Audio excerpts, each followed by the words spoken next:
Today, I'm here to announce two key measures to support seriously injured Canadian Armed Forces veterans and their families who serve alongside our men and women in uniform and bear sometimes challenging realities that accompany life-changing injuries. First, the Government of Canada plans to expand access to a key monthly financial benefit known as the Permanent Impairment Allowance, or PIA. The Permanent Impairment Allowance provides lifelong financial support to veterans whose career options are severely impacted by the permanent injuries they suffered in service to Canada. This allowance was created alongside the new Veterans Charter, and it was expanded by our government in 2011 in the form of a supplement. And now we are expanding eligibility in the PIA so that more seriously injured Canadian Armed Forces veterans can access the benefit. En ce moment, les vétérans admissibles à l'allocation pour la déficience permanente sont soit ceux qui ont besoin d'aide pour accomplir la plupart de leurs activités, comme se laver, s'habiller et se déplacer.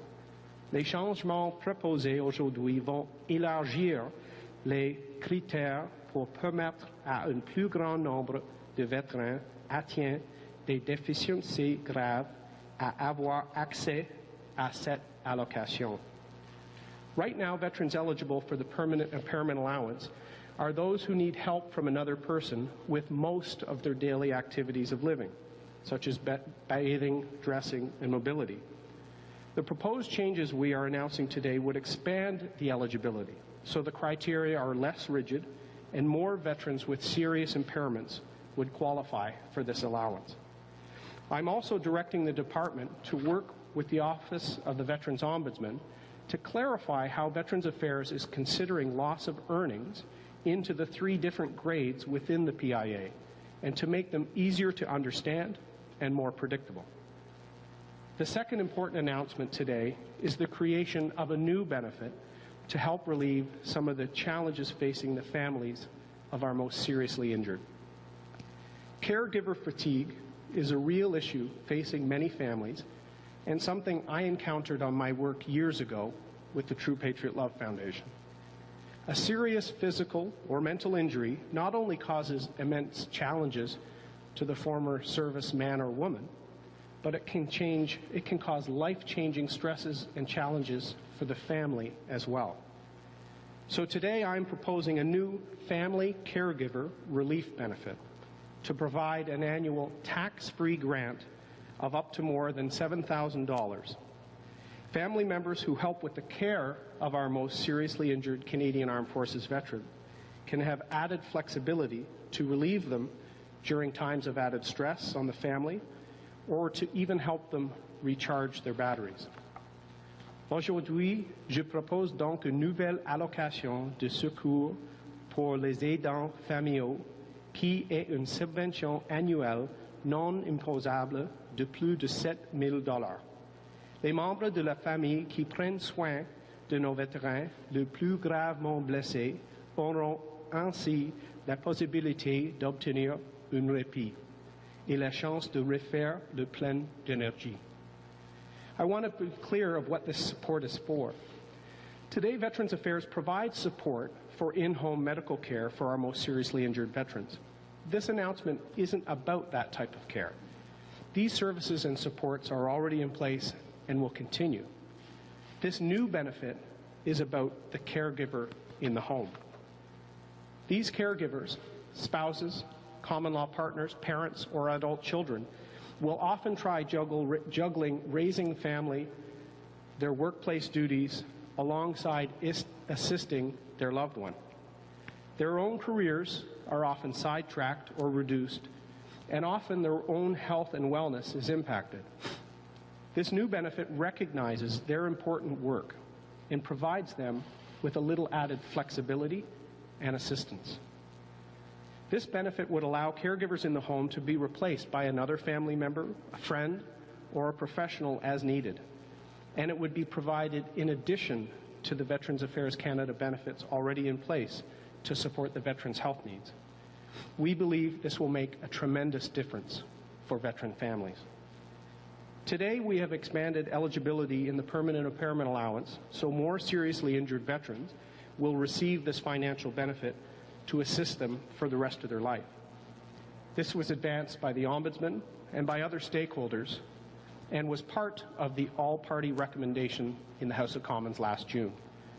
We've also announced a new benefit to support the families of our more seriously injured. The new Veterans Charter has placed the rehabilitation of the injured veteran and support for their family at the center of its approach. So today we are broadening support for families facing lifelong challenges. People who have worked with military and veterans families, like the Military Family Resource Centers, like Honor House, the Caregivers Brigade, my Deputy Minister Walton, Leslie Natinchuk, like the Prime Minister and Laureen Harper, who've been steadfast in their support for military families over the last 9 years. They all know how important this new benefit is for families. This is also an area that my wife and I think is very important because our family started when I served in the Canadian Armed Forces, and this was the focus of my work after leaving uniform. I also want to thank Veterans Ombudsman Guy Perron for his sincere and ongoing commitment to improving the lives of our fellow veterans, and I look forward to working with him on our 2 announcements today. I'm committed to doing all we can for Canada's veterans and their families, and I welcome the support I can get from like-minded people, regular Canadians, veterans like Bruno Gouvernement, as we continue this important work together. Once again, thank you all for being here today. Thank you for your service. Merci beaucoup.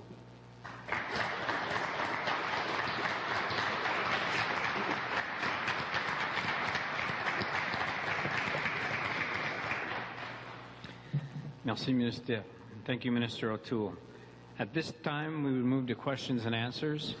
I'd like to note there will be a technical briefing with the departmental subject matter experts immediately following the announcement to go over highly detailed questions and answers. First, a few ground rules. Please identify yourself and the media outlet you represent, and please indicate to whom you are directing your question. Each media representative may ask 1 question and 1 supplemental or follow-up question.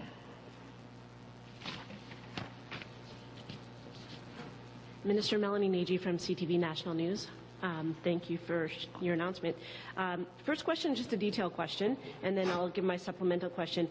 What about part-time caregivers? Because you specify full-time. So what about those who are part-time caregivers for those who are ill or injured?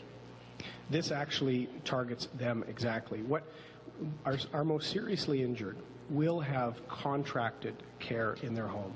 And the goal is that the seriously injured still remain in their home, in their surroundings with their family. So there is contracted care in the home. The family caregivers we're trying to help here recognizes that the family is a huge part of the ongoing care for those injured men and women. This gives them flexibility. So they're called the at-home caregiver. This can often be a spouse, a common law partner, mom or dad, an adult child. That is making sure that the needs are met outside of the contracted caregiver's work. And they're often experiencing caregiver fatigue because they're still trying to juggle the commitments of family, work, that sort of thing. So this is to provide them with some relief and additional support. And the long context that has led today. A lot of veterans' families, Jenny Mignol even yesterday, wondering why it's taken so long to get to today, welcoming today, but wondering why. Why has it taken your government so long? Listen, I want to thank Ms. Mignol for her work bringing the issue of the family to the front. I tried to say in my remarks, this was an area I concentrated on. This was an area family resource centers, a lot of groups concentrate on to meet the evolving needs of families. And this is something that we've been listening on. This was part of the all-party recommendations from last June, and we've taken the time to get this right. So this is going to be a grant.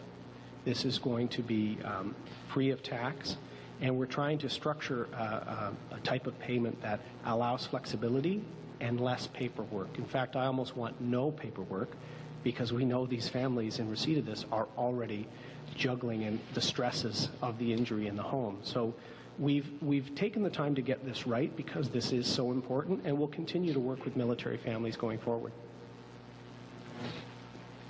Hello, I'm Marcella Bernardo from CKNW Radio here in Vancouver. Just to ask you if you could clarify the timeline for when all of this takes effect, and is it tied at all into your government getting reelected? No, it doesn't tie to that at all. In fact, in many ways it relates to the work done by the Ombudsman over the last couple of years. The all-party report of the Standing Committee on Veterans Affairs released their report on the new Veterans Charter last June.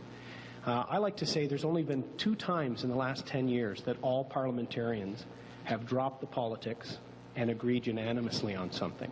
The first time was when they passed the new Veterans Charter. And then last year, it was when the Veterans Committee, all parties agreed on a set of recommendations.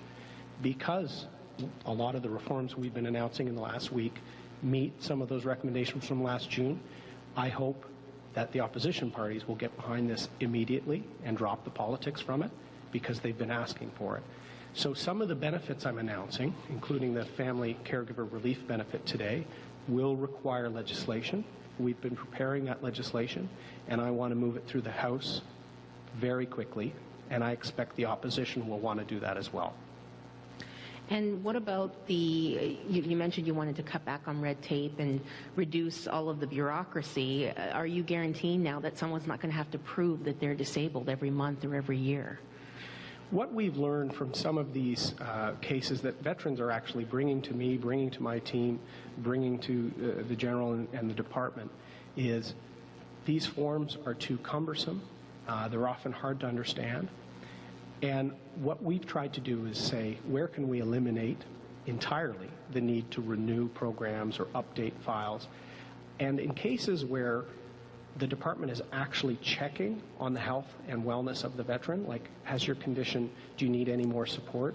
If they're doing that in a way that actually causes stress, when the intention of the department is actually the wellness of the veteran, we need to do an entire rethink. So I've stood up a veteran-centric task force on all of our communications, because I've heard from families, even a letter arriving in a home can add to stress.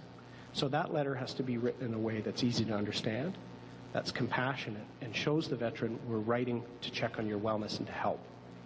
Thank you. Jordan Oman, the Canadian Press. The federal government has been quite extensively criticized by veterans, by veterans' families, by the Canadian public for what they call mistreatment of veterans. So I'm wondering if this announcement and the announcements you've made over the past week or so constitute an acknowledgement on the part of the government that of having mistreated veterans. No, this constitutes an acknowledgement that the needs of veterans and their families aren't frozen in time. They're not frozen in time in the 1950s or 60s. We have to meet the new and evolving needs, meet the needs of families which now have multiple people working in the household, have the challenges of raising the family, caring for the injured veteran in their home, because our programming is all about trying to ensure that our most seriously injured stay within their home and stay within the supports and the comforts of their family environment. So we provide some of that professional contracted care, but our benefit we're announcing today recognizes that families in the last decade plus have been increasingly a critical part of the care of that veteran so they can stay in their own home. So what new benefits do we have to bring before Parliament to pass to help them in this mandate? The new Veterans Charter, as I said earlier, was brought in by the Liberal government, implemented by our government. We've made some changes over time. And what I've been talking about in the last 2 weeks is really about making sure we fill the gaps that were not intended and address rising new needs like mental health, like strains on the family. So I think we're trying to get the balance right, and this is about getting it right. So these have been quite a few measures. I'm wondering then, will the changes be bundled into the new budget, or will there be rewritten legislative actions, such as the new Veterans Charter being rewritten? Over the last 2 months, we've been working diligently on what we're announcing over the last few days and the legislation required for some of the new benefits I've announced. The Retirement Income Security Benefit and this Family Caregiver Relief Benefit will require legislation. We will be bringing that forward to the House of Commons, and our sincere hope, as I said, because there have been united voices asking for some of these things in the last year, we hope that that will ensure quick passage. Some of the other changes that are more regulatory based we hope to make in the next month or two, so that we should see real progress on this by the end of session. And that's our sincere hope, and we hope that the other parties will get behind it. Thank you. Say two? Okay. Thank you all very much.